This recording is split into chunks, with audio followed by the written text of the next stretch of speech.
चिराग जी का तो यहाँ प्रश्न नहीं है, लेकिन नाराज चल रहे हैं तो उनकी नाराजगी के कारण आप उनसे पूछ सकते हैं कि नाराज क्यों।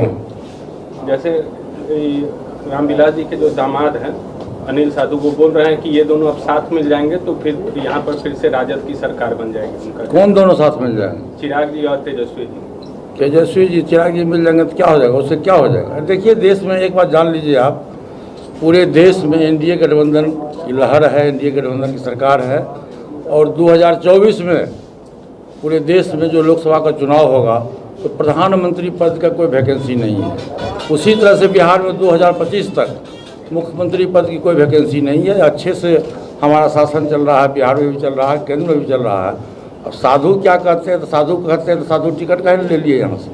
आरजेडी में तो हैं 10 वर्ष से साधु पासवान, जो हमारे दामाद ही हैं, तो आरजेडी को कालत करते हैं तो टिकट क्यों नहीं ले लिए? इसलिए वो सब बकवास है, वो सब कुछ नहीं है। और चिराग पासवान जी जो आज जो घर घर घूम रहे हैं बिना बुलाए हुए, क्यों? हमने तो कहा था कि एनडीए गठबंधन में चुनाव लड़ो। आज हल्ला कर रहे हैं कि 12 जनपद खाली हो गया, मेरे पिताजी की तस्वीर को पैर से रौंदा गया। ऐसी नौबत क्यों आई? चिराग पासवान मुझको बदनाम कर रहे हैं कि चाचा केंद्र में मंत्री थे और चाचा जी ने कुछ नहीं बोला। अरे हाई कोर्ट का आदेश है, हाई कोर्ट के आदेश से तीन लोगों का कोठी खाली हुआ। प्रियंका गांधी का भी कोठी खाली हुआ, 12 जनपद भी खाली हुआ और किन्हीं एक का हुआ है। ऐसी नौबत क्यों आ गई? हमने तो कहा था कि एनडीए गठबंधन में चुनाव लड़ो। आज एनडीए गठबंधन में चुनाव यदि चिराग पासवान लड़ते, आज भारत सरकार के मंत्री वही होते, बिहार में हमारी सरकार होती, बिहार में हमारा तक 15-20 से एमएलए होता।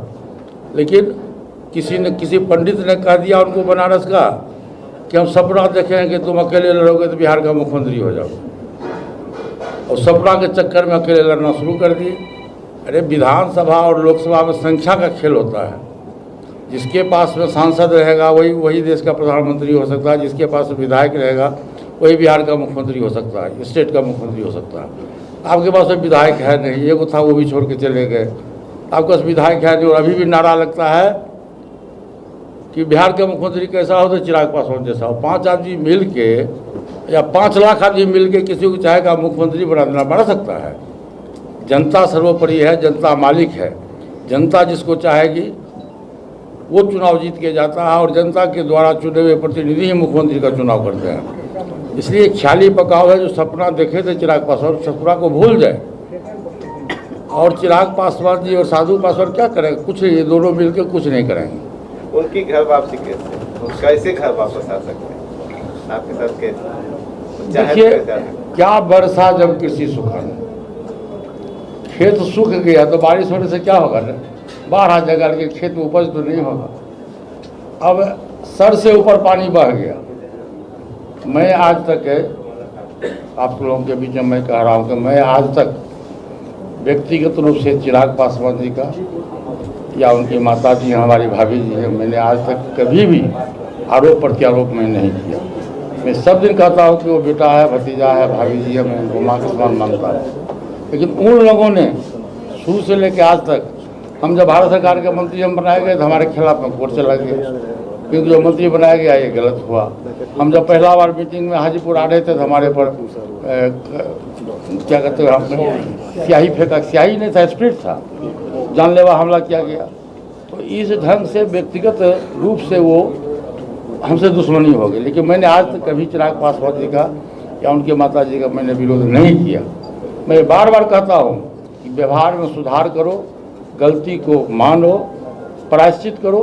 देखिए, व्यक्ति बलवान नहीं होता है, समय बलवान होता है।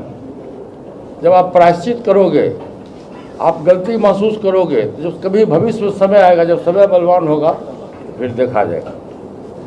कुछ हमें कहा जाता है कि पासवान के एक ही कैंडिडेट है, वो मुसाफिर पासवान जी के पुत्र। उनको क्या लगता है कि पासवान वोट? नहीं, देखिए, पासवान वोट बिहार में, एक बार जान लीजिए, पासवान वोट बिहार में बहुत दिनों से हमारा वोट जो है एनडीए गठबंधन के साथ हम हैं।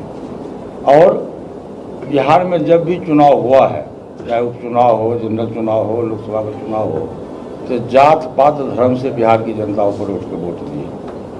और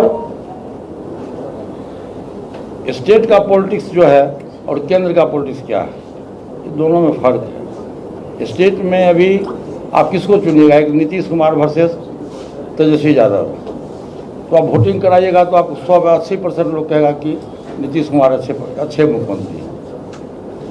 तो पात्र को देखा जाता है ना, इसलिए जात धर्म से ऊपर उठ के बोचहा की जनता निश्चित रूप से एनडीए गठबंधन के उम्मीदवार बेबी कुमारी को अपना मत दी और चुनाव हम लोग अच्छे मतों से चुनाव जीते।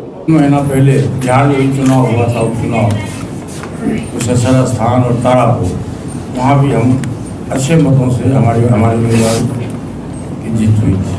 और अभी जो विधान परिषद का चुनाव हुआ है उसमें भी बहुमत में हम लोग जीत के आए हैं। बोचहा में उपचुनाव है और हमारे एनडीए गठबंधन से उम्मीदवार श्रीमती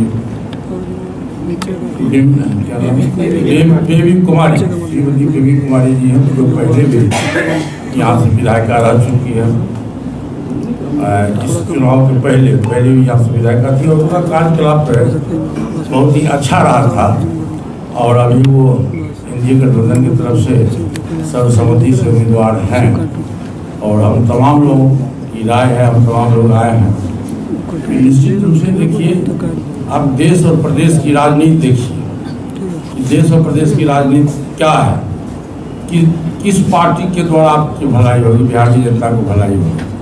और निश्चित रूप से मैं कहूँगा कि बिहार में पूर्व की सरकार जो थी, आप देखिए 1990 से लेकर 2004 तक की सरकार आरजेडी की सरकार थी और सभी लोगों को पता है उस 15 वर्ष में बिहार में क्या हुआ।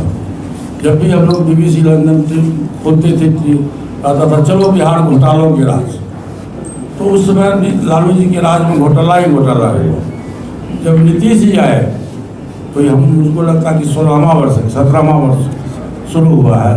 तो ये बिहार में एक अच्छा प्रशासक माने जाते हैं नीतीश जी, और काफ़ी विकास भी हुआ बिहार में। पहले रोड नहीं था, अब देखिए घर घर रोड हो गया। पटना से आप अररिया चले जाइए, किशनगंज चले जाइए, बेतिया चले जाइए, बक्सर चले जाइए, 4 घंटा से 5 घंटा में आपको आराम से पटना से कहीं भी जा सकते हैं। पहले एजुकेशन की व्यवस्था नहीं थी, अब देखिए प्रत्येक जिला में इंजीनियरिंग कॉलेज खुल गया, अधिकांश जगहों में मेडिकल कॉलेज खुल रहा है। तो इस ढंग से शिक्षा का भी विकास हुआ, रोड का हुआ, बिजली के लिए उपलब्ध नहीं था, 24 घंटे में 22 घंटा बिजली उपलब्ध है। तो आज हम आप लोगों से और ख़ास करके बोचहा की जनता से ये कहने आए हैं, आशीर्वाद मांगने आए हैं कि आप निश्चित रूप से एनडीए गठबंधन के उम्मीदवार जो पहले भी रह चुकी है, बेबी कुमारी यहाँ पर विधायिका रह चुकी है, मैं उसके समर्थन में मैं आप लोगों से आग्रह करता हूँ, खासकर बोचहा की जनता से मैं आग्रह करता हूँ कि जात धर्म से ऊपर उठ कौन व्यक्ति विकास करेगा और कौन पार्टी विकास करेगा, उसको आप अपना बहुमूल्य वोट दीजिए और बेबी कुमारी जी को अपना बहुमूल्य वोट दे करके और विजय बनाइए। धन्यवाद।